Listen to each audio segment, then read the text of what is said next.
Hello and welcome to another episode of Life Talks with Fawole. We have the wizard.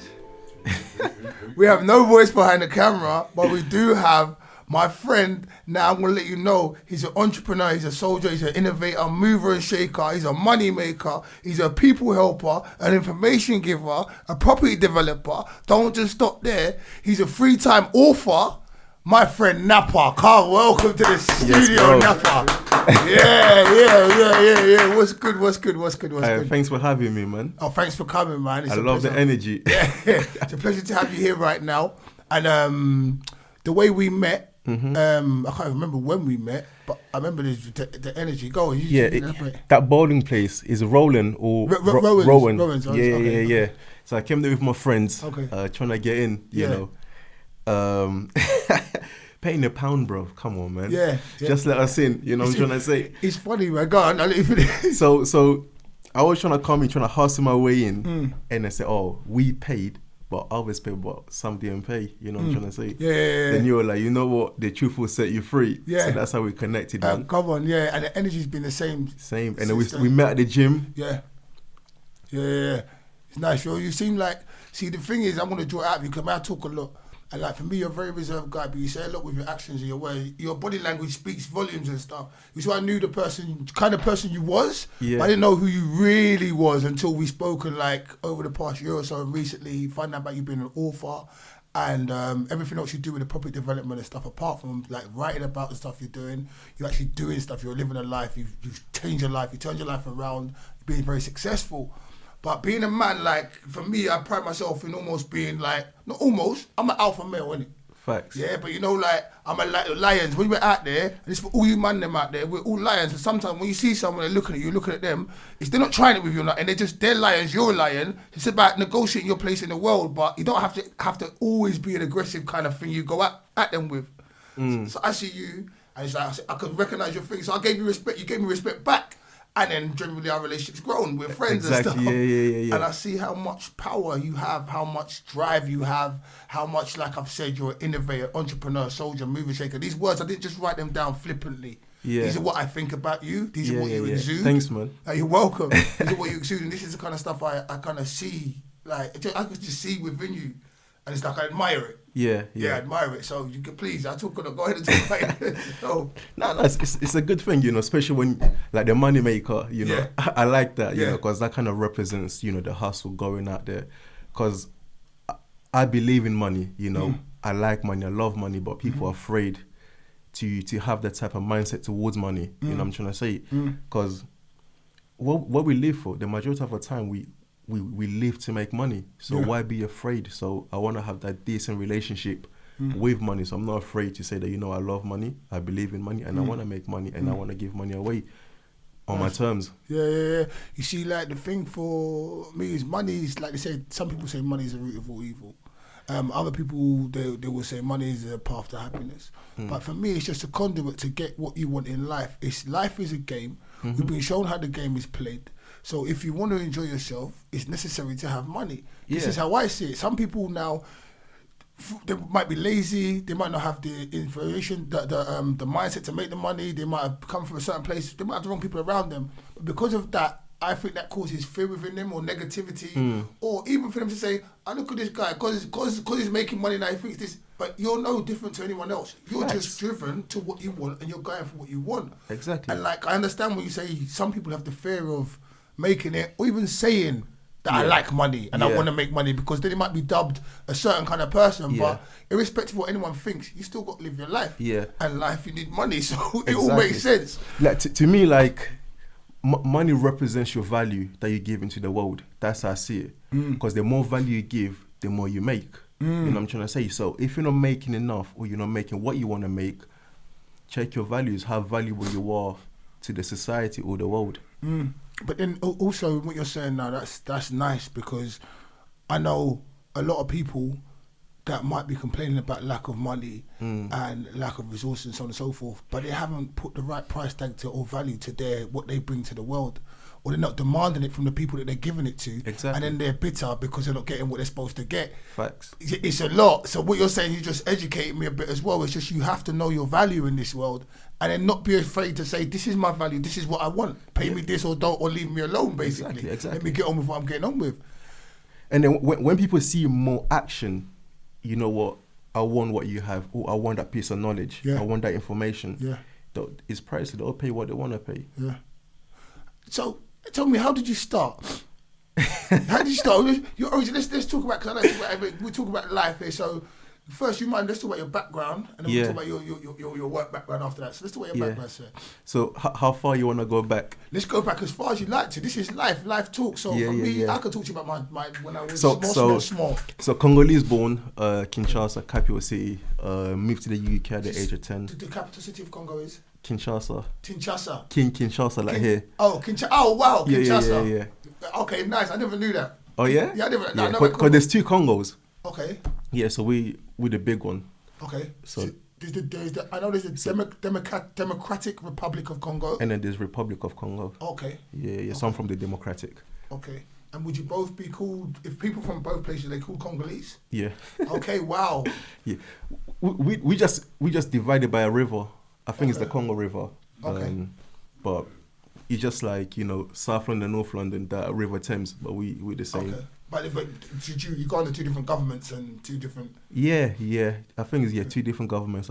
We speak the same language. I think maybe different accents. Okay. I did not know this, Yeah, but we're the same people, I believe. Yeah. So next time someone tells me, or I meet somebody from the Congo, I'm going to ask them, which Congo are you from? The Democratic Republic of Congo? But most people tend to claim the Democratic because it's the most known one. Yeah. You know what I'm trying to say? Yeah. It's like, let's say you're from, I don't know, close to London, but people don't know that end. Or let's say you're from Hitchin. You might say, I'm from London. Yeah. You know what I'm trying to say? It makes it easier, really, doesn't it? Exactly, yeah. So... You don't want to say I'm from so-and-so, say, where is that? I don't It just drags the conversation. Yeah, definitely. So, she was born in the Republic. Yeah, Congo. I can't say it. Yeah, just call it DRC. DRC. Yeah, from DRC, came here at the age of 10, and then, so, went school. And then from school, like, the early age, you start feeling more, like, excluded. You had an accent, you don't speak the language, so... You're kind of like that focal point where kids, they're so fascinated to see you. You know what I'm trying to say? Who's this person? You know what I'm trying to say? Yeah. So that carried on until like secondary school. And then from secondary school, that's when I started building my values. You know what I'm trying to say? And then also I think that... When you say building your values, can I elaborate and say maybe understanding your value? Like, just like kind of knowing exactly what I want.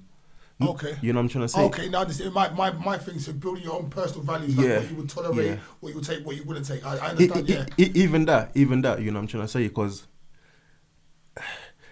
my dad was pretty strict, you know what I'm trying to say? So he was very strict.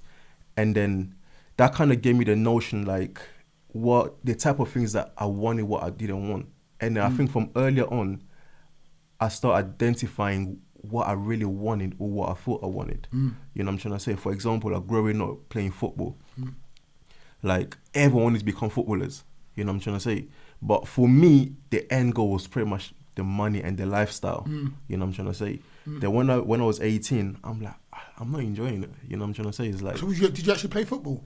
Yeah, not like the highest level, like semi-pro, Okay. That's the highest I went. You went semi-pro. So you're saying, you're being a bit flippant about this, my man. Because you're saying, like, you decided you wanted to get a certain amount of revenue, or you knew you got your values in school at a certain age. Yeah. And then the first thing you identified was football with it, that you could achieve those goals. So you went for it. Yeah. You didn't achieve the highest level, you went for it. Yeah. That's a lot more than a lot of people will be, I want to be a footballer. But they just think about it. Yeah. And you're saying semi-pro is good. People are playing Sunday League and they're going, I'm a footballer, I'm this, I'm that. You know what I mean? And God bless you, good luck to you, because your dreams are your dreams, but you got far. So I'm just saying, don't play it, that's far, you know? Yeah. But in comparison to what you wanted, the prem, just the lifestyle, you know what I'm trying to say? And I'm a type of guy, what I want or what I'm thinking about, I will start taking action, just figure things in between. I won't sit here and be like, I want to, it's like, okay, you know what, I want to be an actor.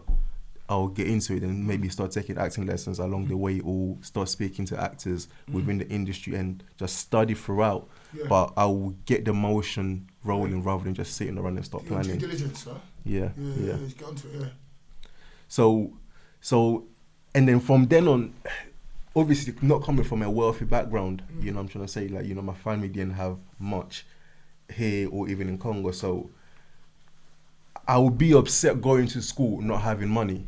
Yeah. You know, you get like your £2 a day. I wasn't getting that, you know what I'm trying to say, so I had to find a way. Me too, bro. You know what I'm trying to say, so I have to find a way of making that. So one of the way was, you know, like them boffins, like kids at school. Sorry, Nappa, yeah? Yeah. If you move, I'm moving, but if you move, you get lost. So I would keep moving forward, Yeah. you get lost. So maybe talking to the mic. Cool. So let's say like kids at school are boffins, you know what I'm trying to say, them good. Oh, yeah, boffin. Yeah, I know, I remember them with boffin. Them good kids. So I will look after them in exchange of like 50p's, 20p's, you know what I'm trying to say. Okay. So the more kids, because I wasn't like the cool guy, but I was cool with everyone, you know, most people, like, especially like the gang leaders, like I kind of had good relationship with them. I'll be, hey bro, like that's one of my, you know, don't bully me, don't ask him for anything. Do you think that's because you came into the school at a later time and you had that respect because you'd come in from? Secondary school from yes, because I studied like halfway through year 5. So secondary school, that's when I start, you know, coming to my own, you know, because when you play football as well, you know, you kind of respect, you know, you're known. Yeah. And then, because you have like your sub cliques, you know, you got the Africans, you got the whites, you got the Turks, you know what I'm trying to say? So you just bounce around, but I was cool with Turks, whites, black, Asians, you know, I just gone with everyone, you know what I'm trying to say? So, and I didn't like to see people getting bullied. Nice. You know what I'm trying to say? Yeah, so I actually got into a fight for seeing a kid getting bullied. Yeah. You know what I'm trying to say? So I was like, you know, maybe that's an opportunity. Hey, bro, next time you give me 50p, this won't happen. You know what I'm trying to say? So I stopped building my clientele, and then I went, like the odds on, you know, buying sweets, selling sweets. And then I started befriending the rich kids, because every single year they'll be upgraded on new phones. Okay. You know what I'm trying to say? When the new gadget comes out, they upgrade it. They got it, So what happens to the old? Since Nappa is my friend, do you want it? There you go. And you just flip it. You know what I'm trying to say? So that was like secondary school days, you know, growing up. For me now, I'm painting a picture of you, Nappa. Yeah. My picture I'm painting of you is you've come from Congo, because I can't, it's a mouthful for me. Just say kin. Kin. Yeah, kin. Kin. That's a mouthful for me. So you come from kin, in Congo, right? Thank you so much. And your dad's very strict. Well, your dad's got a certain, for me, structure. Yeah. This is now giving you structure, understanding how you want things to go and move forward. This structure, values inside yourself that you've learned from your dad. You said you never had much money, you was poor, but for me, you were rich. If you can get one thing from your dad that can help you, you're a millionaire, mate. Some millionaires, dads ain't giving him nothing, you know what I'm saying? Seriously, it's long. And then you're innovative as well. Cause I want to give you all your things because you're serious. So now you're breaking up the words down. Yeah, I'm breaking down, but I wasn't written before. That's why I want the pen. Yeah. So then you even played on the fact that you've done football. You're an amazing guy. When you want something, because you broke it down. How do I get it? What do I need to do to get it? Let me go and get it. Yeah. So other people, like, and this isn't nothing to do that I'm not being condescending. They won't think like that. I want this. I want this. They think, who can I get it from? Not that drive. Already at such a young age. Then to identify things. Okay, so this person has this. I know. How can I get my hands on this? How can I protect them? And on top of that, you've got the integrity of not wanting to see someone else bullied. Do you understand what I'm saying? Yeah. Because with all the attributes you've got already, it can breed like arrogance. Yeah. Like and just, you know, like bigotry, to be horrible. Yeah. But you've got that in you as well. So I'm just celebrating all the things as you're saying them to me, because I don't want to lose them. That's why I asked for the pen. Thank you very much, Wizard. Yeah. Appreciate so as you're talking, I'll be writing things down. So if I was to recap on that. The football thing as well, because we've been here with another footballer. Yeah, I seen that as well. You saw that as well. I understand that. We spoke about how football is a respected thing in this country, and you gain that respect, and people would be more inclined to listen to you because of what you've done from all walks of life. You know what I'm saying? So that's amazing. So, so you're in school, you've now found a way to like facilitate getting the rich kids phones and just getting your stuff around, getting your stuff you need, basically. Go ahead. So I think the biggest turning point at secondary school, right, was one of my teacher, Miss White, because Because I went to IGS, Islington Green School. I went to Islington Green. Oh my God. Another again. Islington Green. I'm sorry. My G. Love. Here it is. IGS. Come on, we're the best. You know the last 4 guests have been from Islington Green. Is it? You're gonna see the episodes come out. It's mad. It's mad. Crazy. It's a great institution. Go on. So do you know Miss White?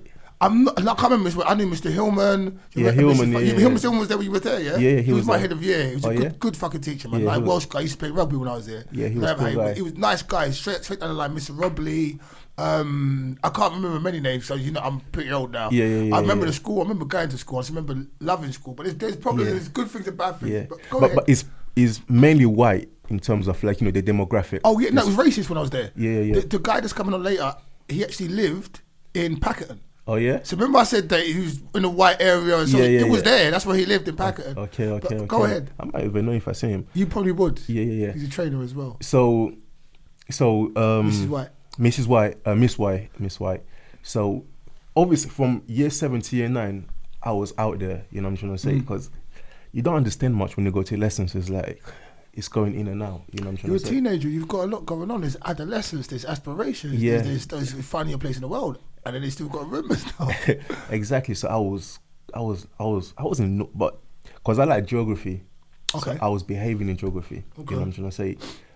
Science, I like science, so I was behaving in science. Okay. The rest, bro, you see me outside. Yeah. I was a nightmare. It's crazy, Nappa. Go on.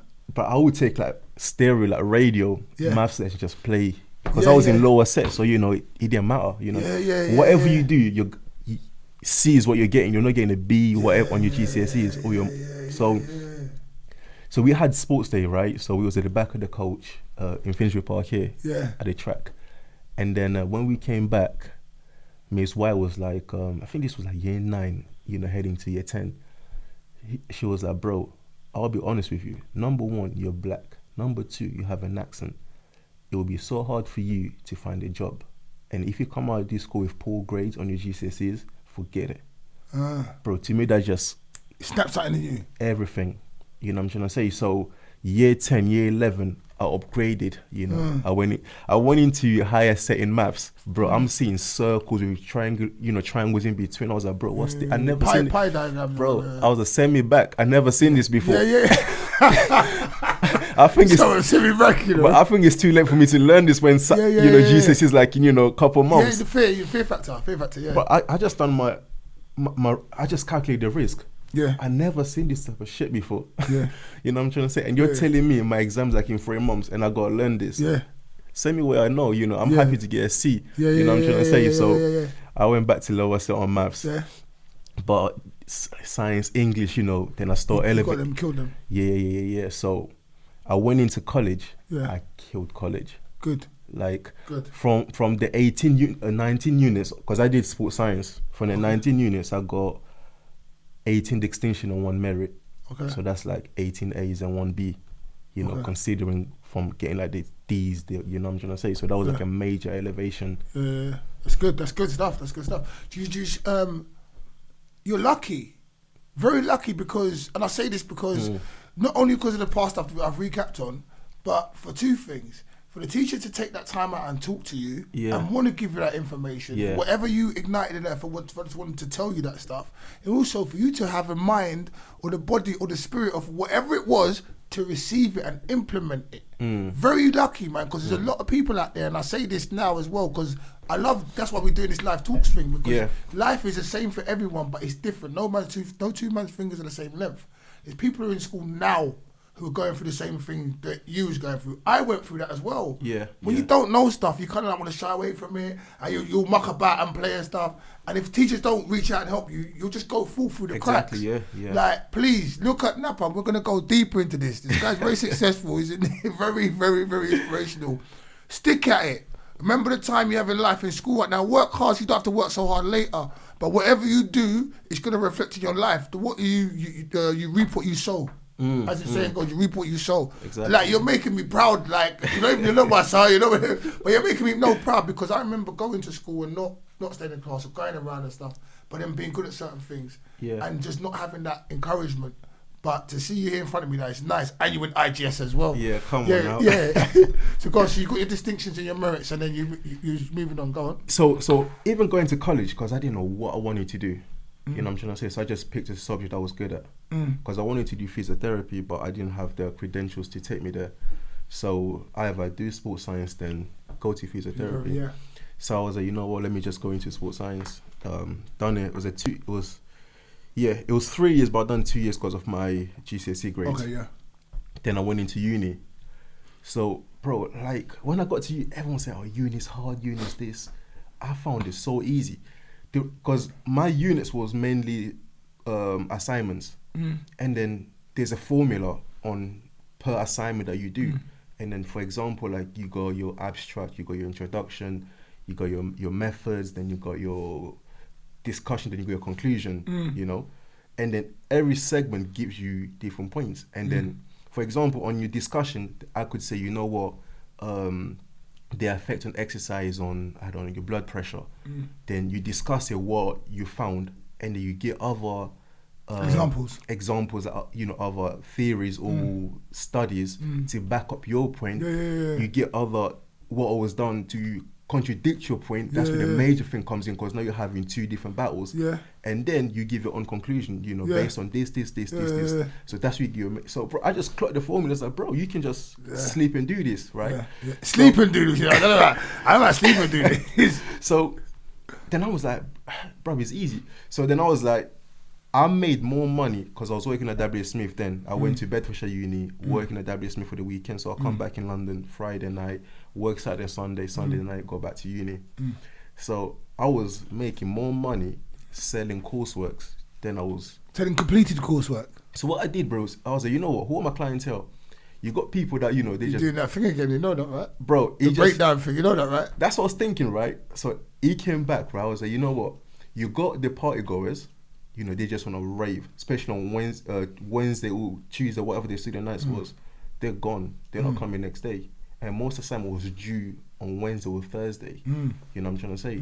And then you got the kids that first time to be independent. So they lost it. They're catching up. They're running wild in the streets. They're the ones you see running through their underpants and doing mad uni stuff. Bro, they're living that experience. Yeah. And then you got the gangsters. Yeah. You know what I'm trying to say? They took off for school, like, you know, they got beefs here, you know. Yeah. So for me, that was my clientele. And then what I did... Who was your clientele? The gangsters or everybody? Those three people? The three people. Okay, yeah. You know, party goers, gangsters, and then independent. You know, they just, you know, newly. So I identified these people. Yeah. And then you befriend them, you know what I'm trying to say? And then once they start clocking, what also helped, part of marketing as well, my work would be used as an example on how you should do your assignments. You know? So wait, hold on. Before we break, the teacher will now say, so this is how you bring your work for the... So you know, wow. Like physiology, like we had like a massive class. So now we'll have like sports scientists, we'll have sport therapists, we'll have coaching, you know, anything like sports related, and then different people that are doing, for example, like, you know, medicine. So it was like a massive class. So they'll say, okay, this is Mr. Bafikele's work. That's how you know, an example. And then they'll use like a couple of our students. So now everyone start peeking, like, who's this? Who's this dude? Like, keeps coming up again. And then they start reaching out. Oh yeah, can you help me with this? Can you help me with that? And then, so what I will do all the work. Then I'll grade them.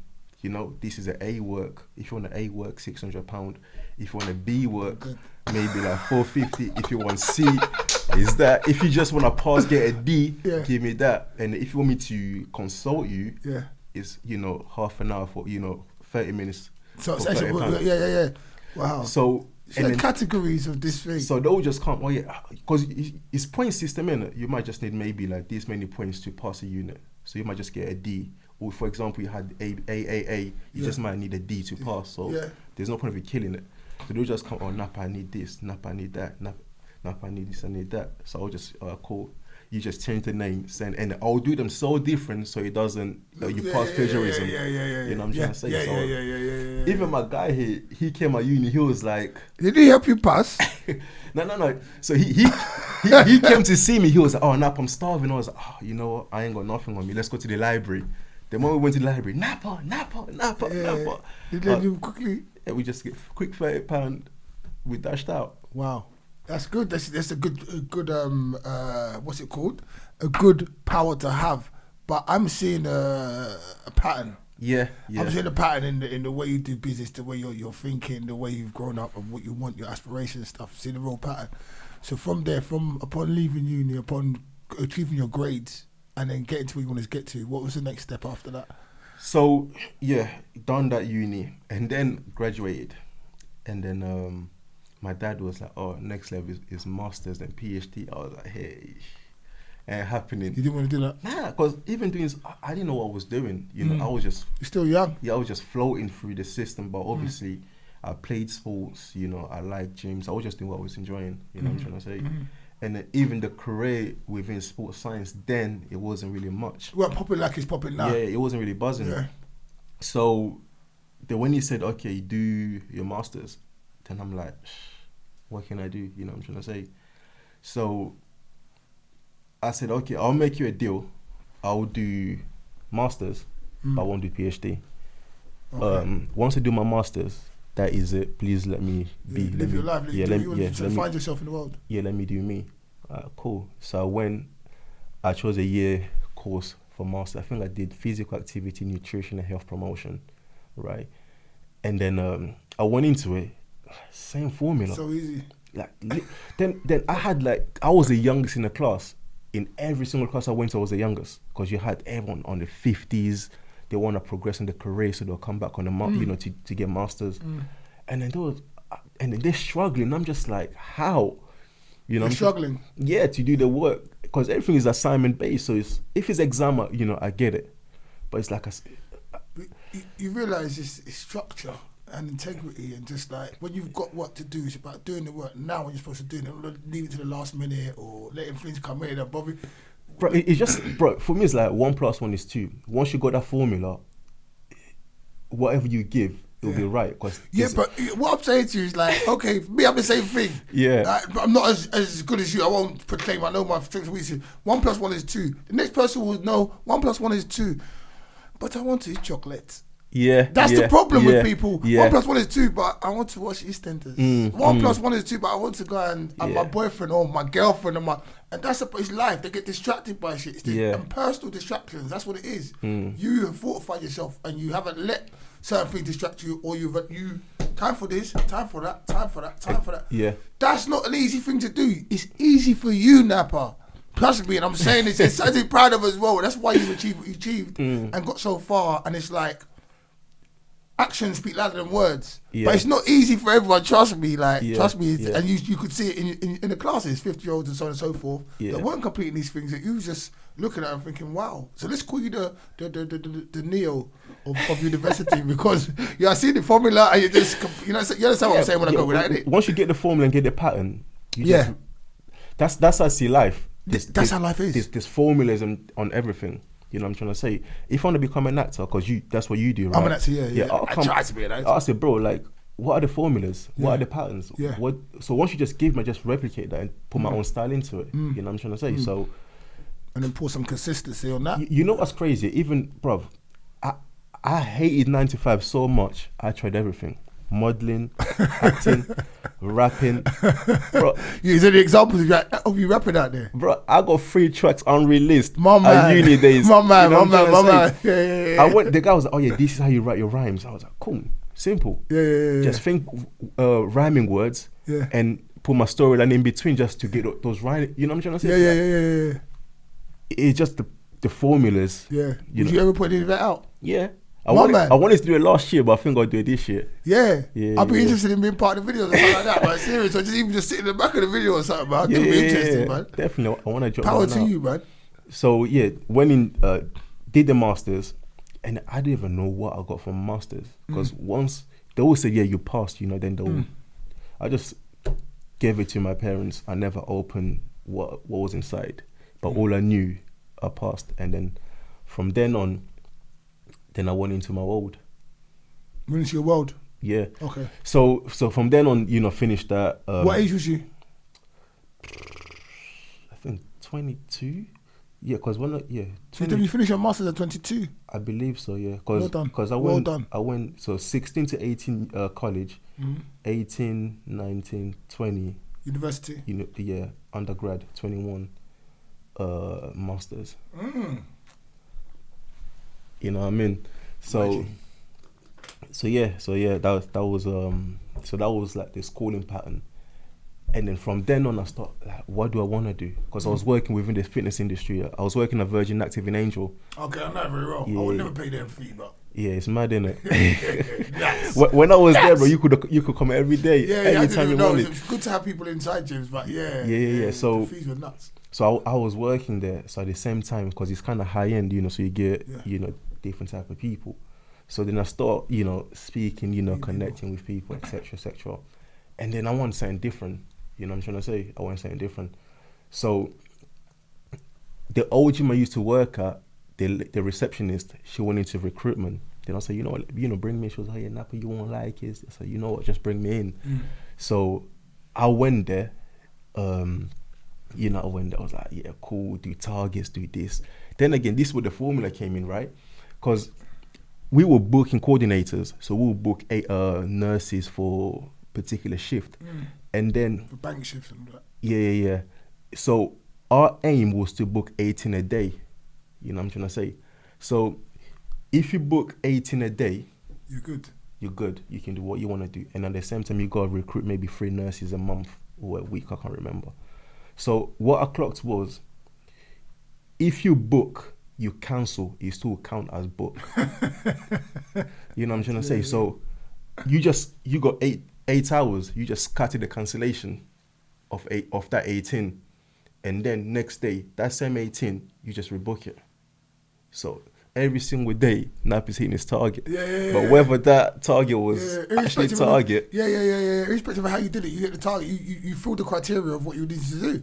Exactly. Basically. Pretty much. So get my commission, you know what I'm trying to say. So, and then I clocked. So we have to recruit nurses, right? But the hardest part was getting those nurses to pass compliance, because the compliance team was quite short. I think it was about 2-3 girls, and then we have a massive, squad of, recruiters. So okay, so was it just because they just didn't physically have the time, or they were more strict on? There's a lot of backlog. Okay, so it's time, yeah. It's time, because there's only 3 people. Then imagine they're getting like maybe 70 applications a day. Ain't gonna work. You know what I'm trying to say? So of course. So okay, so how can I bypass that?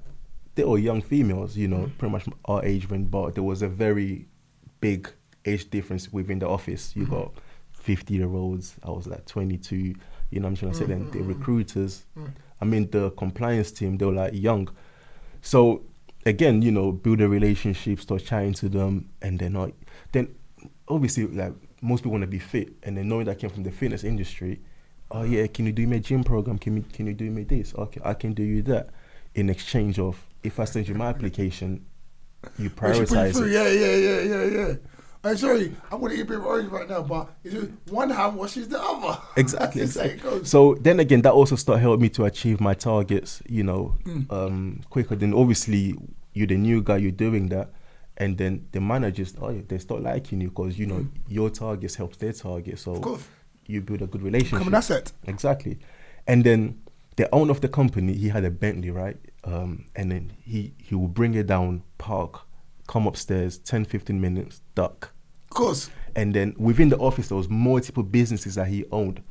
And then I'm just like, bro, how? And then when he comes, I will go out, the office, just look at his car. And then Christmas party, I went up to him because he was there by himself. Then I went up to him and started chatting to him. How did you start? He said, I'm from Ireland. I was 17. I came to England as an electrician. I never went to uni. This is where I'm at now. I was like, how did you, like, if you have to tell me to do what you did, what are the key ingredients? Focus, know what you want, be determined, etc. The basics. Cool. So I called my boy, I said, bro, I think we need to start a recruitment company. You called your boss or your brother? my boy. Okay, nice. And then I start taking in like the nurses that I had good relationship with. So I said, you know what, let me write the numbers down. Poaching them. Yeah, so once Headhunting, it's called headhunting, isn't it? Exactly. But then I looked at the logistic. I was like, fam, this is mad, you know, like passing the compliance, building the relationship, setting up the system. Bruv, it was capital intensive. So I had the idea, wrote it down. I just parked it. You know, it was there. And then I think it was like March 2015 March. So I reached out to my cousin and said, let's go to America. But then, because with that, you work full 7 day on, 5 days, and then you have like 3 days off. Then you go again on that rotation. Okay, this is the recruitment stuff. Recruitment, yeah. So 7 days straight, 5 days, then you have maybe like 3 days, and you have 3 days off. Okay. And then you're back on that 7 day rotation. So on the 3 days, I'll just binge Home Under the Hammer. You know what I'm trying to say? Home Under the Hammer. You'll binge watch Homes Under the Hammer, innit? Yeah. So I'll just watch it religiously. Yeah. You know what I'm trying to say? And then so March came, I bought the guy's book. I can't remember. I think he's like Martin Robert, whatever his name was. So I bought his book, and then we went to America for 2 weeks, me and my cousin. So gone to America now. So it was me, my cousin, and another guy from the gym, Virgin Active, you know, where I used to work. Bro, we got there. I said to my cousin, I said, bro, listen, we're here for 2 weeks, right? That's exactly 14 days. That's what we're here for. For this first 7 days, whatever you want to do, my bro, I'm with you. You know what I'm trying to say? You want to party, whatever. We young, you know, we like 23 then.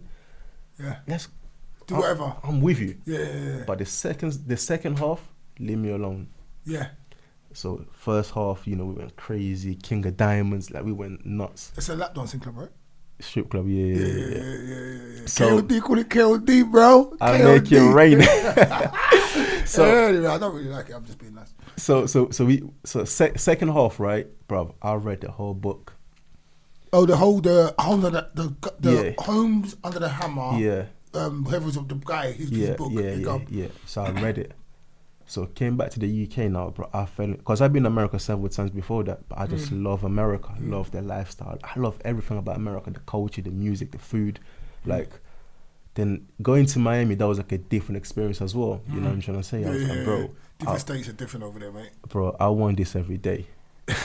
You know what I'm trying to say? So I came back to work. I'm with an American, but I was homesick. Yeah, wow. I was like, I want to go back. You know that's where you want to be, where you're supposed to be. Came back, went to work. I was like, bro, I'm not feeling well. I'm sick. They sent me home. Luckily, I got headhunted by the body coach. Okay. That guy that does a Lean in 15. I don't know. Is it a gym or is it he's a fitness guy. Okay. So his company headhunted me. And then I was like, you know what? You'll work from home. You do this, you do that. So for fitness or for the recruitment stuff? No, for fitness. So now I'll be like a consultant for people that want to do fitness, you know. Okay. So I'll advise, you know, what to eat, the program. Nutritionist as well, because you've got the whole bar, haven't you? You've done all of it. Good. So what attracted me, you will work from home. But I never knew it would be hard lacking that structure, because waking up, taking a shower, doing this and leaving the house, taking that commute. Yeah, it puts you in the mind frame. Yeah, but waking up, being at the same place, but I'll be dozing like. Bro, you realise like that what happened to you, what you experienced, like it's happening now. It's happened across the nation over the past 2 years, where people thought, oh yeah, work from home, it's all good, and bro, like, I didn't like it. I've heard about people like the stories, because there's no break, and sometimes you overwork, you're in your own space, like it just becomes like you can't get away. That commute, that preparation is something different. I felt like I was on tag. Wow. Because you're at home, you have the mindset of freedom, but you don't have it. You can't just leave. You have to be, because someone can just message you, why didn't you reply immediately? Where was you? Yeah. They can just call you, video call you, and you know what I'm trying to say? When you're on hours. And like for me, it's just crazy. Once you walk into your workplace, your mind goes into work mode. If you're in your house, and same when I go home from work, I'm like, okay, there's a different energy, different kind of serenity. But when everything's in there, it's like there's no, like you said, there's no escape. I never had to do it myself. Yeah, then you think, you know, at 10 a.m. Home Under the Hammer starts. Yeah. So do I watch it or do I, you know what I'm trying to say? So you're quite everywhere. So I didn't really like that per se. So I went, when they headhunted me, I went to the training, right? Yeah. So I came back, there was a situation at my house I don't really want to get into, right? Then I addressed my dad for that situation, and he didn't like how I addressed him. So at that time as well, you know, because that was like March, I went Miami. You know what I'm trying to say? So let's say like August time or July. You know, that's when I was headhunted. So between March to July, I start learning about properties. Okay. So, and how that started, I was coming back from work, and then on the Metro newspaper, at the back there was an advert on, you know, starting your property business without any money. Yeah. You know, the clickbaits. Then I got involved. You know what? Let me go to the free webinar, the free seminar. Went to the free seminar in Tottenham Court Road. Went there, and then they have like the upsell. You know, I didn't have the money to get into, and then I started attending a lot of the free ones. You know what I'm trying to say? I started attending a lot of the free ones, and then when I started doing a lot of the free ones, eventually I paid for a course. You know, they were teaching how you can start buying properties, but then I'm like, I don't have much money to start. So I wasn't creative then. I don't have much money to start. And then someone else was like, oh, why don't you start sourcing or rent to rent? So sourcing is like, you know, you find properties for other people, and they pay you for your time for, you know, for the legwork. Yeah, for the legwork. Yeah. But rent to rent was, you know, you rent a property and then you rent it back out, but obviously using the right paperwork. And you put a couple of quid on it. Yeah, but I just educate myself. I didn't start. You didn't start by adding money? No, I didn't start. I was just learning. Okay. I was just learning. Okay. And it's the same, I think it's the same thing though, isn't it? The source, sourcing the property for someone is the same in reverse as you renting it off someone and then renting it out, because the same person who wants to rent it out can't bother to do that. So you're just doing the work that people can't bother to do. Yeah. So I was just learning about these strategies, but I didn't really implement it then. You know what I'm trying to say? So now I was like, you know what? I like the idea of rent to rent. I'm starting to view properties, but I don't even have money to start a business, but I'm just out there viewing. That's something good. You know, speaking to agents, speaking to landlords, viewing properties. But I'll send offers. Yeah. But there's nothing behind it. You know what I'm trying to say? I might send a low offer because I know they're not going to accept it. But even the did is like, oh shit, what's next? You know what I'm trying to say? So I was just moving like that. But you even put your name on the map as well. You even put your name on the map. Exactly. Yeah. So one time, when I went, you know, in between this time, I'm, you know, with the body coach and that. So came home, there was a letter. So I came home, it was Thursday morning. Waking up, I had a viewing in Brixton, right? There was a letter from my pups that was an eviction saying, hey, you know what? So that was that was after the incident that I challenged him on what he did. Yeah, he didn't like it. He didn't like it. So Thursday night, waking up with a letter, you know what I'm trying to say? So got the letter. Wow, that's a lot, man. So he didn't tell you to your face that he left you a letter. So I had a letter. My mum had a copy. Allegedly, Islington police also had a copy. Wow. You know what I'm trying to say? African parents are different, boy. They go above and beyond. They're different, boy. That's seriously. I won't even elaborate. They're different, yeah, man. So, I'm just sitting in front of me. So then, I didn't really have. So no. So the body coach fired me. If I can go back. You remember? Yeah. Recollection. Yeah. So the body coach, once they hired me from the recruitment, I lasted 7 days, and then they fired me because they said I was too direct with my approach. Yeah. So then I started working in a call center in Kentish Town. Okay. So I went. I was like, you know what? I was working full time. I said, can I work part time? So I was doing 5 p.m. to 9 p.m. So daytime, that's when I was doing the viewings of the property. Okay, yeah. So once I got my letter, I was like, bro, I'm barely making what, £500 a month. How am I going to afford rent somewhere, to live anywhere? Yeah. Exactly. So once I got the letter, I went to the council, Islington Council. They said, oh, you're young, you're fit, you can do something with yourself. You're not vulnerable. You're not vulnerable, so you're calm. You know what I'm trying to say? And then I think they had like a budget of like 394 that they can give you a crisis loan or something like that. Then I'm like, not a loan. So if I get a room, but I'm like, what? Or they can add it to your rent. Yeah, I'm like, what room can you pay in Islington that's that amount? You know what I'm trying to say? So that was crazy. So once I got the letter, And then, you know, I did what I had to do.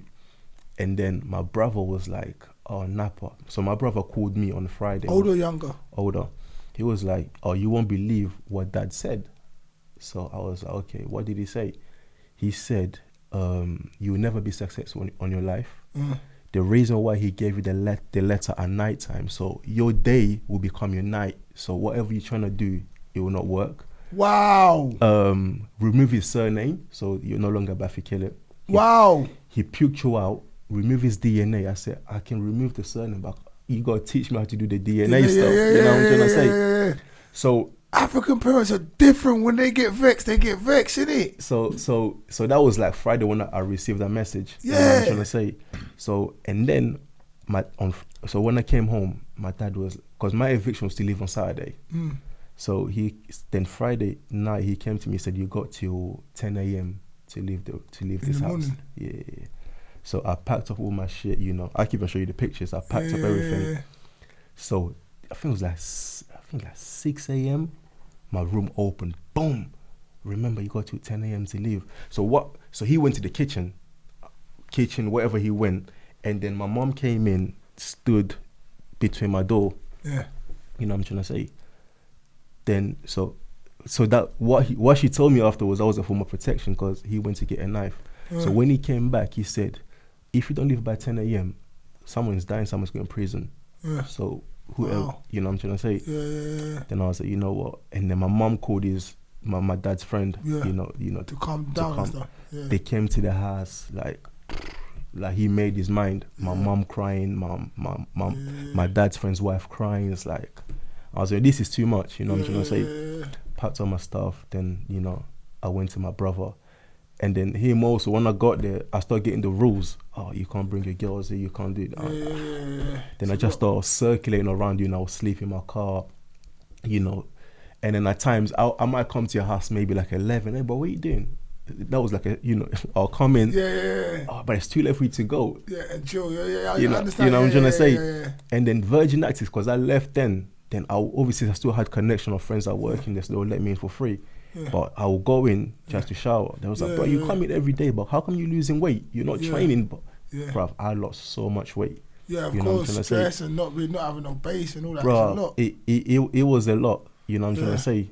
And then my third book, the one I'm launching, right? Yeah. The guy that I'm dedicating it to. Third book, can we get a close up on that? Because we're going to get to this in a minute.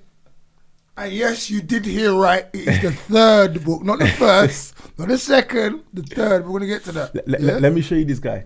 So, this guy, the one I dedicate this book to, right? There's Taylor. Okay, right? Can we get a close up of that? Can you see that, Wizard?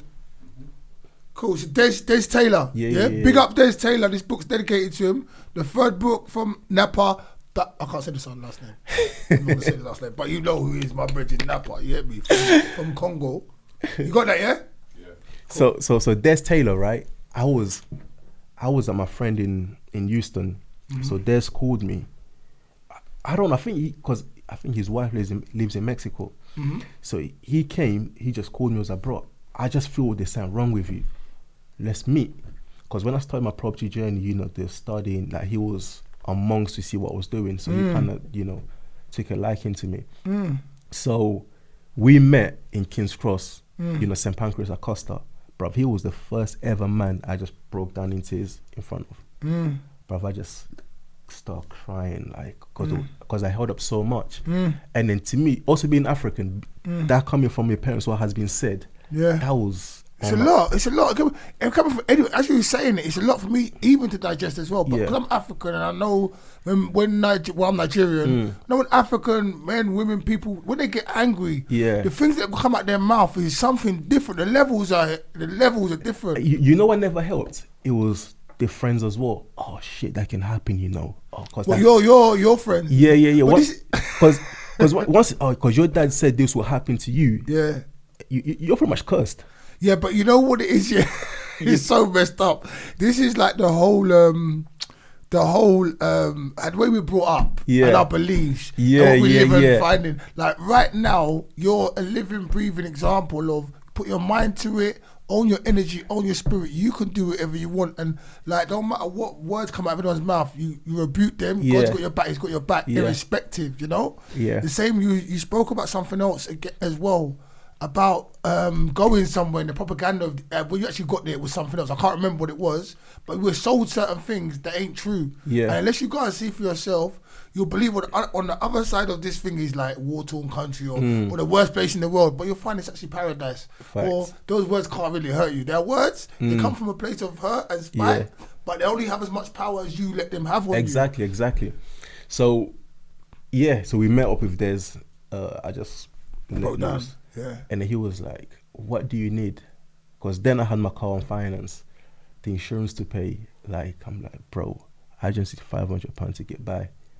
He went to the ATM, took out £500, he gave me. And then I drove to my house and I gave my mum £100 and I have £400 left. You know what I'm trying to say? But then again, the suicidal thoughts start coming. You're just like, bro, if I'm going to grind and then not be successful, because we've seen it, like, you know, on African movies where a word has been spoken and it went into pass. You know what I'm trying to say? It's like, what am I doing? What am I working so hard for when nothing's gonna happen? You know what I'm trying to say? So that's like, you know, Friday. So Saturday, Monday I went to work, bro, empty. It's a busy office because it's a sales environment. You know, we sell solar panels. It's a busy environment. Like, because I thought you were working. Oh no, you were working at the Kentish Town. Kentish Town. The call center. Yeah. I Bro, think because I had you in W. Smith. No. Back at Virgin, but no, you went to the shower. But yeah, cool. So it's a busy environment. Yeah. You know what I'm trying to say? But when I got there, it was empty. And then the manager was like, oh, Nappa, stuff going on. You know what I'm trying to say? Go home. Don't come back until I call you. You know, I was like, cool. Don't come to work tomorrow until I call you. So that was Monday. Hey. So then I left. What can you do? Friends are, some friends are working, college. Just drive around. Drive around. Hey, that's when you start calling people. Hey, what's the motive? What's this? What's that? And then following day, got up. I went into Chapel Market. I just sat there, waiting for the phone call. Got the phone call. Hey, Nappa, we lost the contract. The whole company. The whole company's gone down. Yeah. Yeah, there's like literally including the manager, including myself, even the cleaners, gone. So I'm sorry, man. Then I'm just like, wow.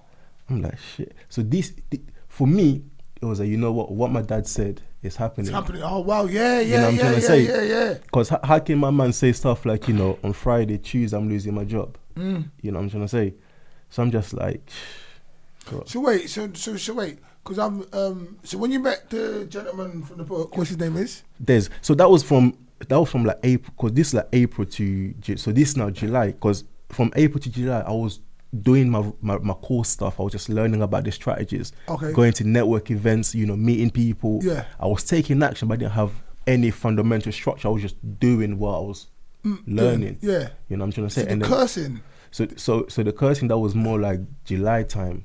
Okay. You know what I'm So I was trying to say? but I'm literally saying, so on a Friday curse you, on a Tuesday everything, the bottom. Bam. Yeah. Wow, the bottom fell out of it. Okay. You know what I'm trying to say? Yeah. So, and then I was, because I had shit to do. So then I'm like, shit. So now I lost Except for think and be depressed and go down the toilet, basically. Bro, I used to, Travelodge in King's Cross. Yeah. I used to go and just park there and just cry. Wow. Just park there and just cry. Yeah. And then, so I was like, then I called my uncle in Brussels. I was like, bro, you know what, man? I'm done. Wow. I'm done. You ready to give up? I said, yeah, I'm done. And then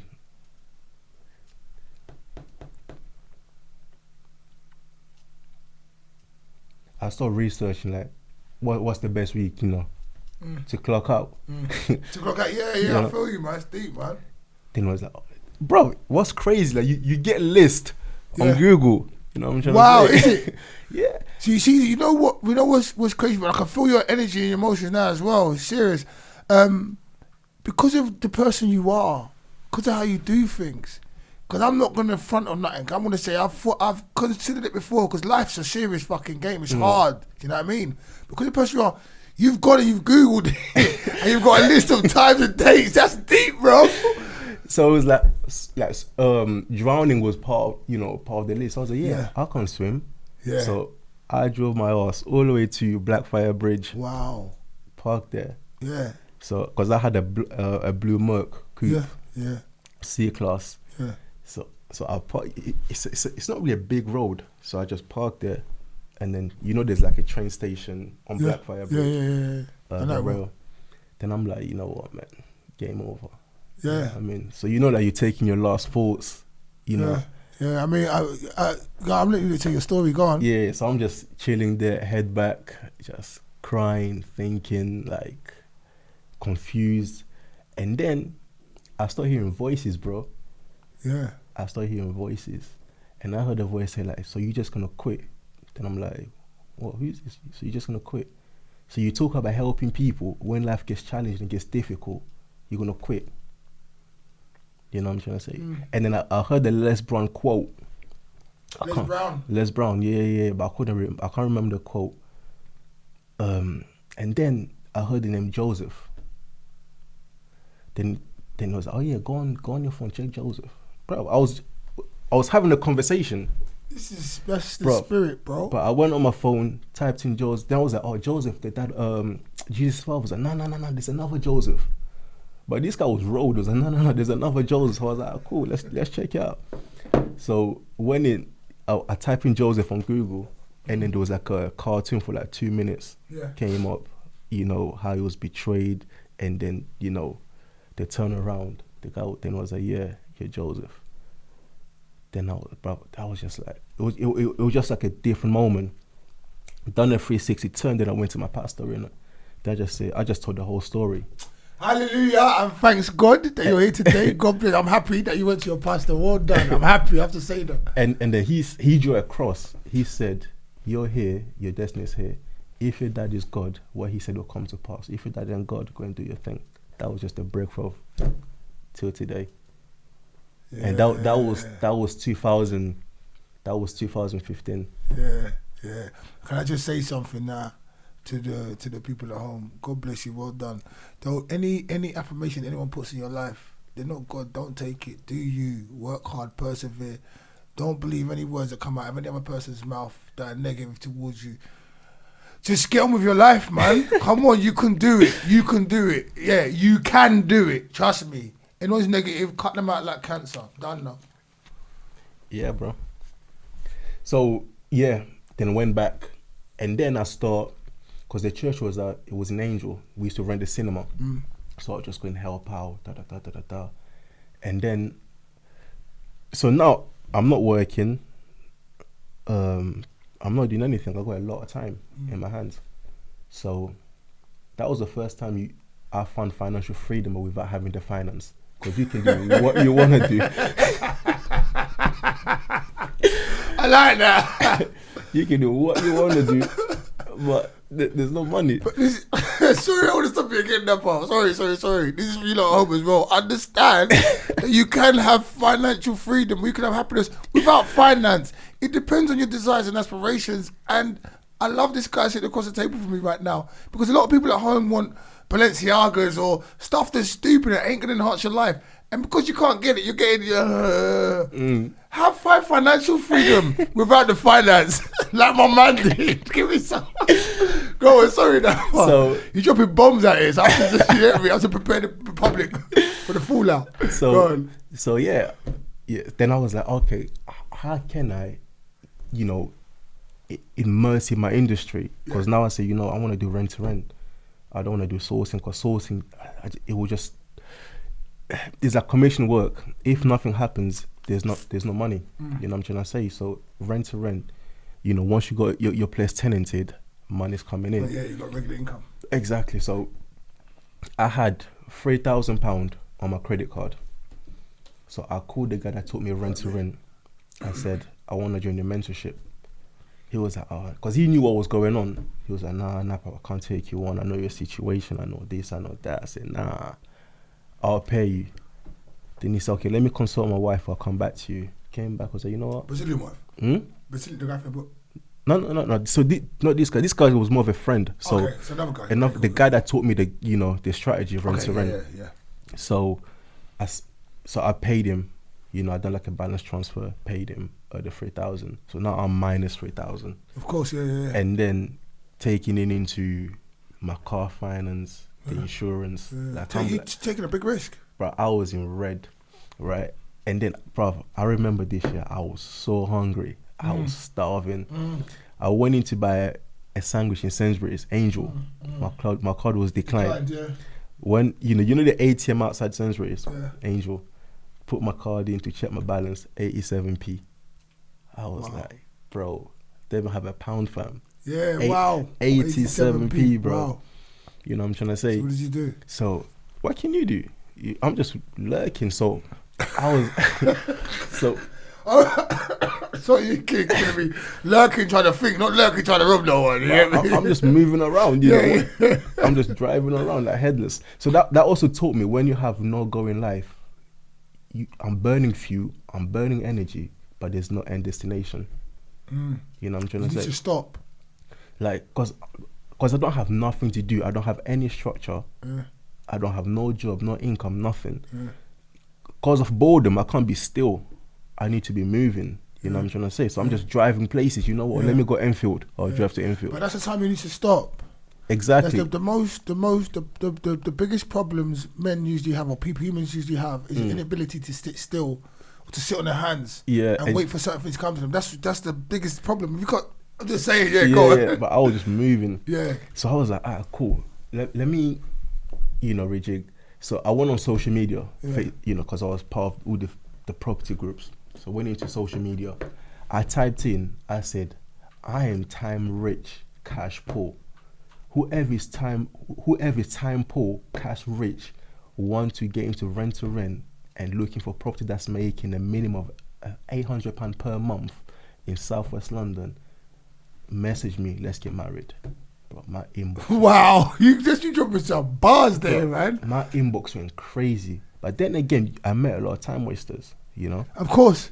Yeah, I met some people who would be, rental will never work in London, work for me, do sourcing for me in Birmingham, Some people just want to crash you down, Yeah, of course. And then one time I was at church, Sunday, fixing stuff up. I get a message, the guy was like, call me. Cool, I called him, he said, hey, listen, man, where you at? I'm at church, doing some work. He goes, okay, once you're done, what time you finish? I said 12. He said, okay, can you meet me at Muswell Hill? I want organic place in Muswell Hill, 2 o'clock. I said, yeah, cool. Jumped on the 43. When they said, okay, we sat You didn't even drive there, you jumped on the bus. Mighty.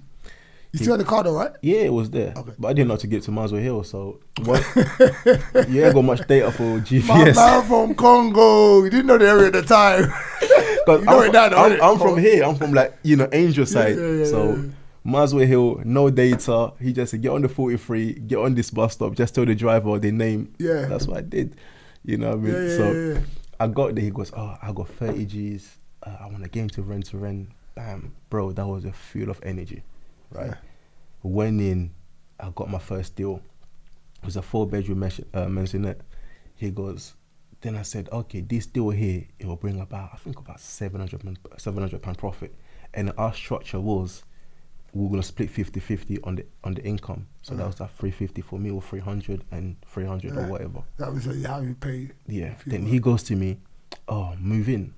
Because there I still didn't have a place. I was still sofa surfing outside. Yeah, so obviously you're doing individual rooms in the place, right? Yeah. So I'll rent a place as a whole, then I'll break it down into rooms, And then he was like, move in. Then I said, if I'm moving, there's no income because I'm not going to... You're spending your money on your rent? Yeah. Basically, your rent becomes your money, or your money becomes your... Yeah, exactly, because I don't have any income. He was like, no, you're my fuel, you're my engine. I want you to be safe, move in. Hey, God's great, man. I'm telling you, it's good. So I moved in. So You're lucky, This was South London, Roehampton. So I moved to Roehampton from Islington, But then again, I was in Islington every day. Yeah, still. Because I'm used to your basis here. Yeah, exactly. I've done the same thing. So you're driving back down every day, innit? Yeah, burning the fuel. bro, yeah. Because I still have my congestion charge discount because I lived in the area, so I was paying like £1 a day. I didn't even know that existed, congestion charge discounts. Yeah, because if you live in the ends, in the zone, you get 90% discount. Okay. I don't know if it's still the case, but then was. So I'll be driving every day, and then 2 weeks later, I got another property, then another property. Good. Then another property, then another property. Then, so now you're like the mega superstar, you know. My mentor's using me as a poster boy. Hey, Nappa done this. He was homeless, jobless. Now he's making this. Now everyone's like, hey, I want what you have. You know what I'm trying to say? Yeah. Then I just had a pool of option of investors, you know, coming in. Then I started venturing myself. Starting like cleaning company. It was like from zero to hero. You know, as Hercules finger, from zero to hero. And then I got to a stage where, you know what, I'm content with what I have. Yeah. But then people start reaching out to me. I need, you know, as you do, you know, people start asking, how do you do this? How do you do that? How do you do this? Your value increases, as we talked at the beginning of the show. Your value, you increase your value. Exactly. So one time I just did. I had not, because now I was financially free with the finance. Yeah. You know what I'm trying to say? I traveled like. You know what I'm trying to say? I was traveling. I was doing the stuff that I wanted to do. Yeah. So I was like, you know what? I sat down and said, you know what? I'm gonna do like a arrangement clinic. Whoever have any issues we got, you know, they want to start or they're having problems. Yeah. I'll be in this location. Come meet me. Yeah. So I went into Starbucks, New Weatherspoon in Angel. Yeah. Sat there upstairs. Made your office. Bro, the queue was mad. Like people traveling outside of London from Manchester, Kent. Yeah. Just coming because to get someone's time in this industry is a lot of money, and some just giving away for free. Yeah. You know what I mean? They'll come. So they came in like, oh, Nappa, I done this, it worked. Nappa, I done this, it worked. And then the following day, 3 people reached out to me. So Nappa, how much do you charge to mentor? I didn't even have that. I was like, okay, I'll get back to you. I get another call. Hold on a minute. Because I get another call. Yeah. I was like, oh, cool. I just made a quick package. Yeah. This is how much I charge. Yeah. And then people start jumping in, and then they will get the results. They will post them, you know, who mentored you? Oh, Nappa. And then that pool of clientele. Yeah. I never done any social media marketing. I never done. So, nah. Everything. And I've seen you all over. Like I like I said, our initial meeting was our initial meeting. Yeah. But I just been seeing the people you're helping. I've been seeing it all over. That's how I knew what you did and what you're doing. Apart from just liking you, man to man and all that. That's how I found out on social media eventually. But go on. So people's posts and stuff. So yeah, just start helping people stop. And then I looked at the industry again. Like, it's hard for you to relate because at the end of the day, it's business. It's a educational business. They gotta do what they gotta do to eat. You know what I'm trying to say? Which I don't blame them. So if that means take you for a funnel, you know, use all the sales tactics to get you, you know, across the line, they will do that. By any means necessary. When you say they, who are you talking about? I'm talking about the industry coaches, the training companies. Okay. You know, they want to get paid for the training they're giving you. Exactly. So they could come to you and say, hey, Ayo, if you start rent, you can start making £3,000 a month. Yeah. You can quit your job. Yeah, you know, you can become. Dream, So once you hear that, then you look at your circumstance, you be like, shit. But they're not telling you what's required. Do you know what, right? I used to do sales when I was in America, Chicago. And I done sales, basic sales in the gym. Yeah. But then there was a formula, same formula they gave us. So when the people said they didn't have the money or whatever, for us to get them over the line, they done a felt thought, I think they called it. There was the formula. So they go, it's something like, the person they can't pay or something. And they say, oh, I understand how you feel. Other people have felt that way before. Yeah. But what I found is if you do this, so this what you're telling me, but I didn't know until I was taught that technique. Exactly. But it's get them over the line. But go ahead, please. Sorry. So to me, it's like I didn't want that approach. I feel like doing that to people. Nah. Same to me, way I I was like, I'm just real to you, and I've rejected a lot of clients. You know what I'm trying to say? I just said, bro, you know, I just don't think you're ready. It's called integrity. You know what I'm trying to say? I don't think I can work with you, or I don't connect with you, or Because it's a relationship for 3 months, and if I'm dreading to have that phone call with you, I don't want that. It's long. It's long. You know what I'm trying to say. And then some people I did cut short. I say, you know, I don't think we fit for each other. Yeah. This is what I'm gonna keep for the time that we use, and this is your refund for the time that we haven't used. And at the same time, I also kept my appearance, my hair, earring, trackies, like you're free. So you want to be in this world. Exactly. So to me, that was more people. So when I get people coming to me, bro, you're just real. You're not trying to make something that it's not. And when my first book, I spoke about the errors, how I lost money. But you rarely. I had it somewhere, but I don't know what it's that. I've got it somewhere around here, but I've got it here somewhere. So the first book, the Rental Blueprint. Yeah. So that one, I spoke about the strategies, and I spoke about what never works with people, and I got people's stories like what went wrong. You want to grab it? I think it's in that bag just there. What bag? That bag? Yeah, just grab it. Let's just take a look at it. You put it out there. I can see it from here. Is that yours? Grab it. Hey, there we go. Yeah. So so this the first one here. But just please let the IO still be seen. You don't need to take over. So I just say, listen, and when people come to me, I say, bro, listen, man, I kind of want to convince you not to do it, because I understand the hard work. You know the reality of it, bro. It's mad. You know what I'm trying to say? Like, I was reading this book. It says everything in life has problems, but you gotta find problems that you give a fuck about, problems that you care about, the problems that you enjoy having. You know what I'm trying to say? Going to retail, it might not be a problem that I enjoy having, being there, but dealing with tenants, deals falling through, someone backing out, like, I don't mind it. You know what I'm trying to say? Like, listen to you, sorry, I was right. I'm going to use that. It's truth. Yeah, I enjoy having that problem. You know what I'm trying to say? Even you might say, you know what, I'm celibate now, but I want to start getting action. That's another problem, because now you got to look for, because you're so focused, but that energy that will bring that might shift your balance. So that's a new problem. And this is the thing with calling for these problems. I'm not saying anything about what you're saying, but I perceive you as someone that doesn't see problems. You see challenges, opportunities, like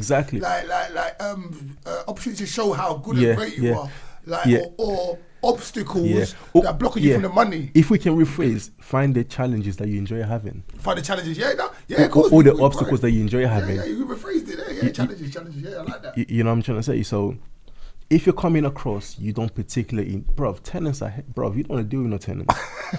They're human beings. I want to let you talk, but I understand about renting to people and understand what they can do to your house, and once they're in and all that, and you're dealing with like the stuff you deal with people as well. Because to me it's insanity for people having that type of mindset, but people are, because they portray you being a landlord, or you have money, you can bear the cost, but it may not be like that. You know what I'm trying to say? So it's like us seeing footballers, they got money, but you don't know that guy's expense. He might just be breaking even every single month, though he's making $350 a week. You know what I'm trying to say? Even I elaborate, they say our footballers, they're making how much money a week, but they're happy. Some of them ain't happy. Some of them, they still face the same things we face. Just because it's still the same thing. I even clocked it. I even clocked at times it's even harder for ballers to get mortgages just because of the contracts that they do have, because they're never long term. You know what I'm trying to say? So that could be an obstacle. So which means if he wants a house, maybe has to buy a cash or get it on a buy-to-let mortgage. You know what I'm trying to say? So like there are challenges that we're not aware of, so we just assume because we portray that this guy does this. Same thing happens to me. If I ask for money, it's like it's made up in your own mind. Yeah, bro, my boy is there. When I ask for money, I'll ask people for money. I won't get it. Oh, you're a landlord. You wrote a book. You do seminars.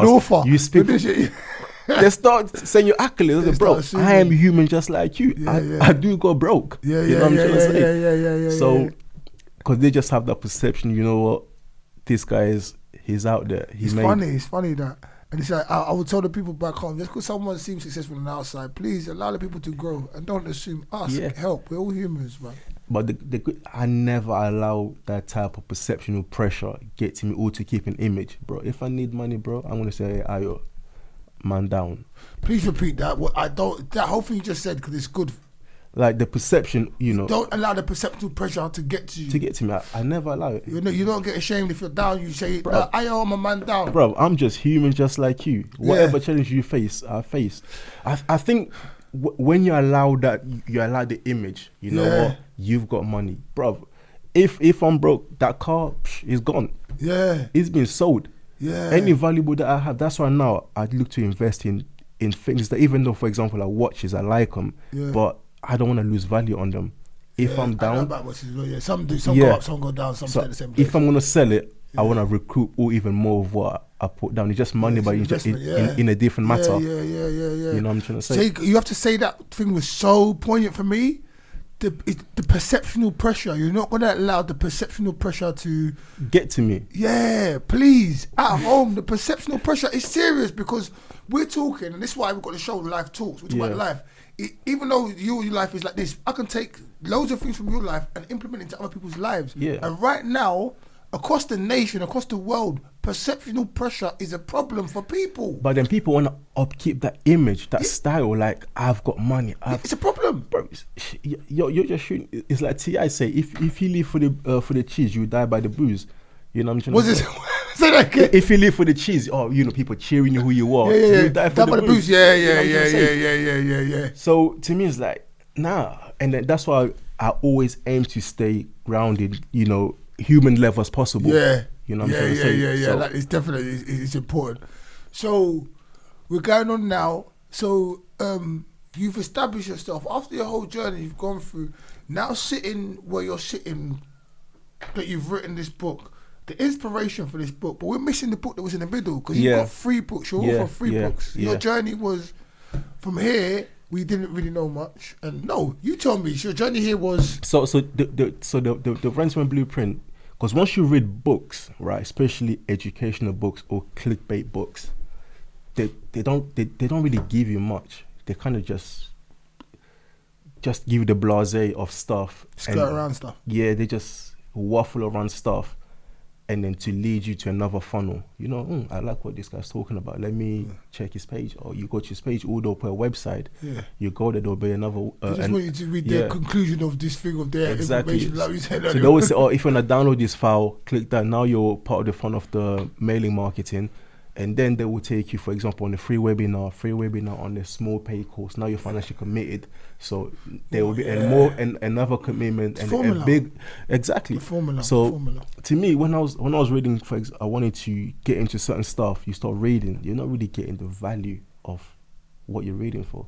You know what I'm trying to say? It's more like maybe the case studies, the story about, okay, case studies are great, but how do I get there? How do I do this? How do I do that? So this was more of the how, this book here. This is more the how, yeah? Yeah, like, how you start the business, what you do, how you find your deals, and then, expect the things to go wrong. This is what went wrong for me, this is what went wrong for these other people. And then this what works for these people. So you can maybe, implement that. So it's pretty much like a blueprint of how you can start a Rentsman business, HMO, or this Rentsman essay as well. But the HMO aspect, that kind of gives you the blueprint. What's HMO? House of Multiple Occupation. Okay. So it gives you that blueprint. Okay. So the second book, it was this more of the action matter, know. Yeah. I mean, you started off, and this help. This, if you don't know, this will help you see the wood from the trees. Yeah. Can I say that? I think so. I said it. No, but it's clear. You read this, but you have to go through the stuff you exactly. Went through. So it gives you the blueprint. Okay, I'm gonna start my company by doing this, and this is how I do it. If I'm gonna look for a property, this is the sites that I look into. If I'm gonna break down my deals, this is what I need. How much do I need to start? You might need 5K, but what's a 5K for? This is what it could be done for. You know what I'm trying to say? So it kind of gives you, the blueprint of what you need to start. And then I was like, bro, Jay-Z did blueprint 1, blueprint 2. Oh man, because as you said blueprint, that was coming up in my head. But it makes sense. It's a blueprint. I was like, I ain't got much of a title, so let's just call it the Rentsman Blueprint. Jay-Z did it. He might be going through what I was going through. Yeah. But yours is you giving it the blueprint. So it's power to you, man. Exactly. Because people can put it down and start renting or doing the rent to rent, but rent to rent. Yeah. And then the second book, it was more of the mindset to operate within this industry here. Okay. And then more elaboration on certain marketing tools. You know what I'm trying to say? And then it was also focused on having my mentees, people that I taught, to share the experiences, because everyone got different journeys. Maybe what they did, you could resonate with them, and maybe what that person did could not work for you. You know what I'm trying to say? So it kind of gives you like a complete package where you got your matter and you got your spirit all combined. Yeah, okay. It shows. It's for me. It's called, what was it called? Sorry. Arrangement Blueprint 2. my man. So become and CEO of like, okay, I like the change. So it just shows your evolution. Yeah. And your growth, basically. And everybody, this is life for everybody, every living organism on this planet. You grow, you're growing every day. Your growth is there, and if you can evolve and adapt to your surroundings, it's better for you. Facts. Financial is now financially is in the what's the word? Independent. What's the word? Financially freedom. Hey, from unfinancial freedom to financial freedom, now to becoming the CEO of your life. I love that title. I love that title. Everyone needs to do that for themselves. Facts. Talk to me about this book, please. So that kind of went back into whatever we do in life. You know what I'm trying to say. And sorry to stop you. This is not released yet. It's coming real soon. Watch out. Yeah, please. So the release date of this is on my 30th. Okay. You know, on the 21st of January. Okay, so the release date is on the 21st of January. Yeah. To become the CEO of your own life. Yeah. On the 30th year of Napa. Yeah, Bafikele. Bafikele. I said it. When you say it, I can say it. You know what I'm saying? It's a serious journey. Please talk to us about this book, man. Yeah. So this book was like inspired, like, because I was like, okay, because in a way, even writing, people ask me, why do you write? I just fall into it. You know what I'm trying to say? Because coming from a country we never spoke English, and now writing books in English, you know what I'm trying to say? And then at the same time as well, I want to pave the way from people around us. Listen, I do just like you know what I'm trying to say? There's no, like, I'm not upper class, nothing. Like, I feel a bit better looking than me, but hey, it's alright. It's alright. Come on, I just compliment you. Look at you, bro. Come on. So it's doable, you know what I'm trying to say? And then to me, like, the whole purpose of things that I do is legacy.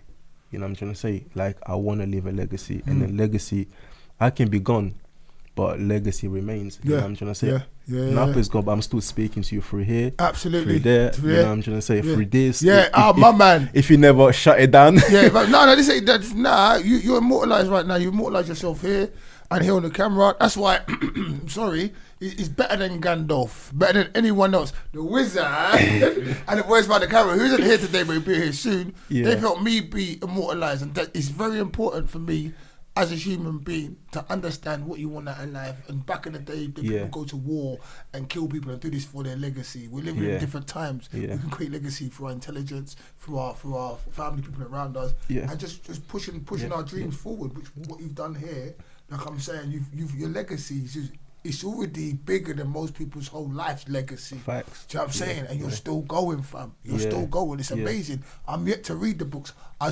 did read some of the introduction to this. I want to read it prior to coming for this interview. But I'm going to have the benefit of reading it. And it is an easy read, as in it kept me captivated. It's riveted. It doesn't go around the houses and beat around the bush. It gets to the point, and it's nice. It's a page turner for me. So I'm going to read this and the middle one, which I've got. And when you release this, I'm going to take a copy, because you might not give me this. I'm going to buy the copy. It's important to support everybody. Put your hand in your pocket, pay the money, because nothing in this life is free. Help, then we can all get further. You get me? But go on. So becoming the CEO, then obviously, because I've been in business, you know what I'm trying to say, like, then once you start your business like a baby, you want to see that grow. And you got to invest certain elements. You got to put certain principles into place to allow it to grow. You got to make some executive decisions, you know, even decisions you don't want to make, but it's for the sake of that child, which is your business. You know what I'm trying to say? If we so focus on doing that, what can we do for our own life so we can elevate ourselves into a, you know, optimum level where we can achieve what we want to achieve, because everything starts within. You know what I'm trying to say? For example, we've been talking about saying, you know, the labels, you know, we focus on adding labels to our name, like Napa Bafikele, Bachelor of Science, Masters of this, or Professor of that. What does it really mean? Your name is Ayo. You know, people call your name more than you call your own name. You even speak to yourself. You know, I speak to myself. You know, too much, but you ask that question of people at home as well, and you ask the question of yourself. Exactly. Yeah. Facts. And then we took the marketing aspect, right? When some, because every single day we market ourselves, the way we look, the way we dress, the way we speak, how we move. Like, you know, people will judge you based upon that. You know what I'm trying to say? And do you want to stay true to yourself, or do you want to change, going for the things that you want? For example, I met my friend. He was like, bro, you need to cut your hair. You need to start wearing the do-rag, because people may look at you, not take you serious. I said, fine, but they're missing a piece, because once I speak, it changes the whole narrative of the room. Yeah. You know what I'm trying to say? You said something just now, and I've lost it. I want to talk upon that, but because I've lost it, doesn't matter. It doesn't matter, but what I want to go back to is that I understand, I want to get this out now as well, that you've aspired to a certain place in the world that is predominantly dominated by white people. Yeah. We had a conversation before about people asking you to conform, and you refuse to conform, and true, you're not conforming. You know why? You made it easier for us to get, so please, I'm not trying to, I want you to tell your story about it. I can't remember the story, you know? You know why, my bro? Because I did conform. Okay. And let's tell the story. Tell the story how it worked and how it went and stuff, please. I did cut my hair, and I texturized it. No, but mind you, it's fine. It's a good thing. But I want you to. I remember having this talk. I was talking about it. Yeah. Why did you do that? To fit in. But why? What happened? Because when in my industry, when I went there, you can count the amount of black people. This is the housing industry. Yeah, the property. Property business. Yeah. And at times, I was uncomfortable because I sounded different, I looked different, and then people do business with the people that they like and people that look like them. Yeah.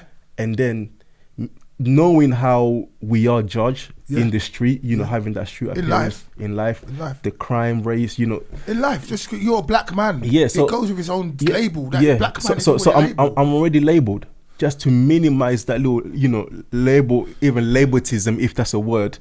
You know, just to be more accepted, you know, to be more, okay, you know what, he's alright. Yeah. Bro, look at me, bro. Me wearing suit.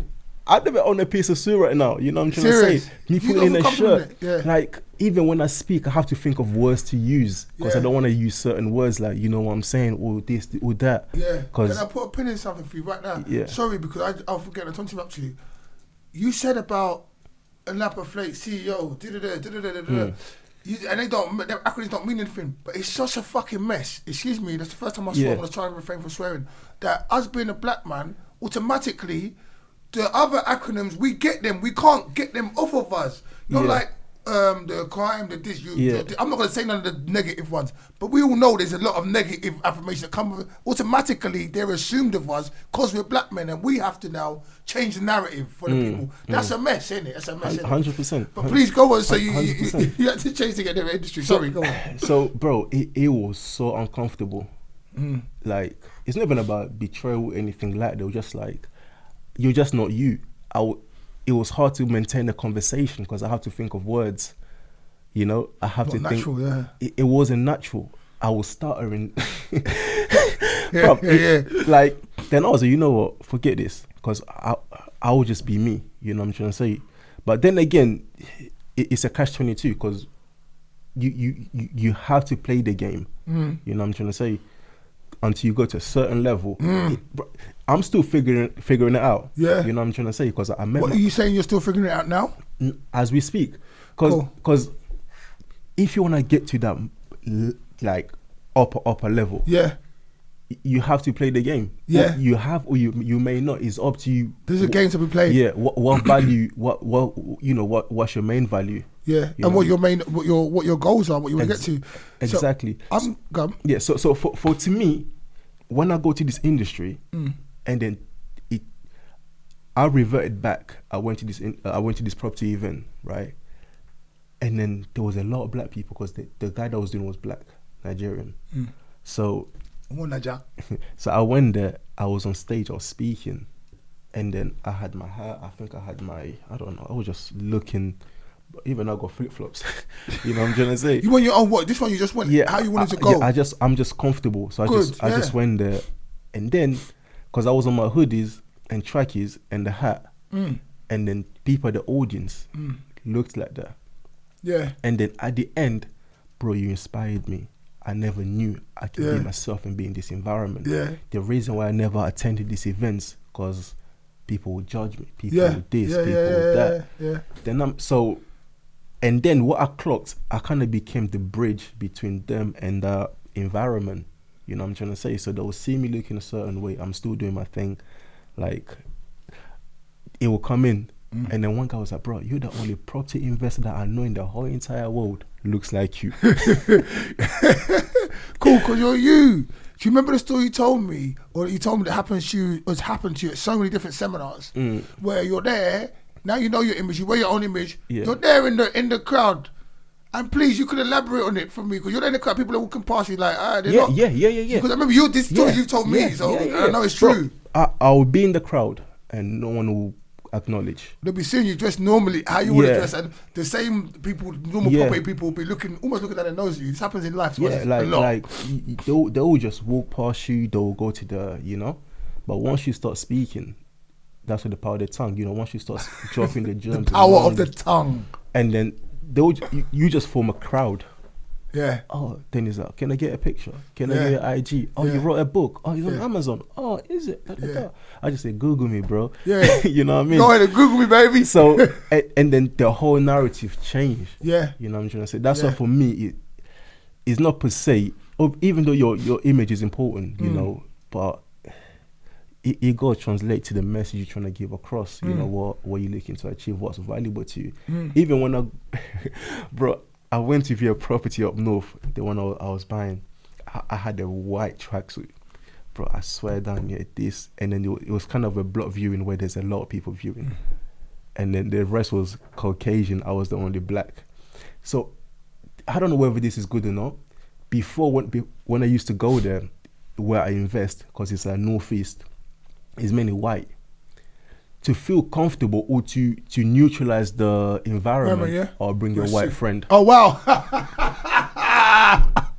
You know what I'm saying? You might think that's the proper investor, not you, really. Yeah. I'll bring your white friend to neutralize, I like this. So to nullify them. Hey man, listen, we good. You're safe. Yeah. That's crazy, But then again, you get. So how you buying this? Oh, what do? Are you? Yeah. Just how you look. But that's their business. That first impression for the buyers, that's their business. For me, it's the condensation, the being condescending towards you, the other people that are probably beneath you intellectually in this business, even by the amount of properties you sold and everything in this business. But automatically, when you walk through the door, because you're black, because you're dressed in a tracksuit, these are your peers. They're looking down their nose. Looking down their nose at you, not knowing that you're the person that can actually help them. I'm the one that's going to do the transaction. I'm saying, and it's the knowledge you've acquired over this time, and it's just this whole thing of looking at someone and having these perceptions, or taking what comes out their mouth, understanding who they are, and allowing them to give you the impression. It's the world we're living in, but it's such a beautiful thing. But it's ironic that in this industry that's predominantly done nowadays, you've excelled to this level where people are. It's just amazing. I love it. Yeah. Not only free books. I know when you walk places, people they know who you are. Yeah, they want to ask your advice. How'd you do this? How'd you do that? People before, even some people like, why does that guy know so fucking much? And why does he wear a fucking tracksuit? But your knowledge, your tenacity, the things you've achieved, is undeniable, undisputable. They have to give you the respect that you deserve. Yeah. You know what I'm saying? I love that. I love that. Yeah. You go with nullifying them with your white friend. So, bro, this guy was looking at me like he seen an angel.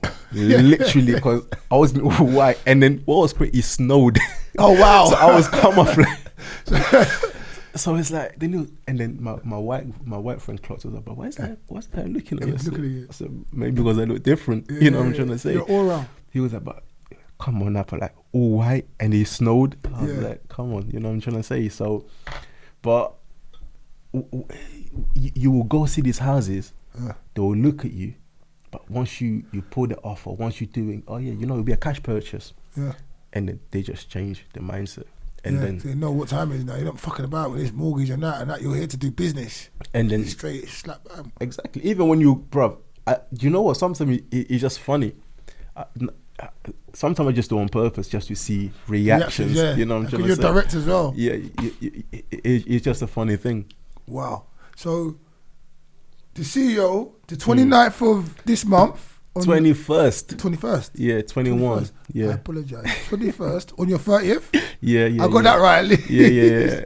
Napa Come on, bro. I got Bafikele. Bafikele. Nice, strong African name. Bafikele, we're releasing this on the 21st of this month. Third book in a line that can help you with your life. You've heard about his life already as well. What's next from you after we get this out to the masses, and what can we see from you coming next, man? Right now, I'm just focused on growing the empire on property, man. Okay. Yeah, that's just like my main focus right now. Okay. An advice you could give to anybody who wants to just in life, that wants to start something, that's into the property business, anything, any. Like to me, it's you. If you don't know what you want, it's hard to get started. You know what I'm trying to say? Like, but then it's okay to figure out, but you can't just ponder. You have to figure within actions. Sometimes I say like, and you see a non-believer Christian and a Christian, you tend to see more non-believers being more successful because they tend to have more wisdom, which is action taking than knowledge. Most Christians do have the knowledge, the information, because they study the Bible, but they don't put it into practice. Okay. They live more in faith and hope. Okay. That's just my observation. Yeah, no, cool. Yeah, I feel that as well. But you see, like a non-believer, they might hear like a verse or something. Because if you study most of the personal development books, it's mainly like, it's biblical most of the time. There's a reoccurring like a kind of narrative. Exactly. So to me, what ideas you have, and then you gotta find like your sole purpose. And then to me, your sole purpose, like, what can you do in the world for free and still enjoy doing it? You know what I'm trying to say? Have financial freedom without the finances. Exactly. You know what I'm trying to say? But then again, your purpose also ties in. It's not about you, it's about others. You know what I'm trying to say? What can you give to others, you know, without being paid for, and you're still okay doing so? You're a very rounded young man, you know that? Yeah. Seriously, to hear the stuff you've gone through, to hear what you're aspiring to, apart from every other human on the planet wanting nice things, wanting money, like you said, wanting what you want, you're still concerned about other people, and that's how the world should work. Yeah. You know what I'm saying? Like the things you're saying, very rounded. But it's gone. If I bring what I said into my property business, right? If you see my houses, bro, they're beautiful. Yeah, I've seen one or two, like before and afters. If you see the after pictures, we taken time to give someone a good home, because most investors, they're very numerical. You know, do they need that nice bathroom? Okay, it doesn't fit the budget because we're not gonna get this. But I want to give people the experience. You know what? Even though we're in a middle class or lower class part of the city, but we still living in an opulent home or a nice home. You know what I'm trying to say? Because it's just part of my purpose, where to give people.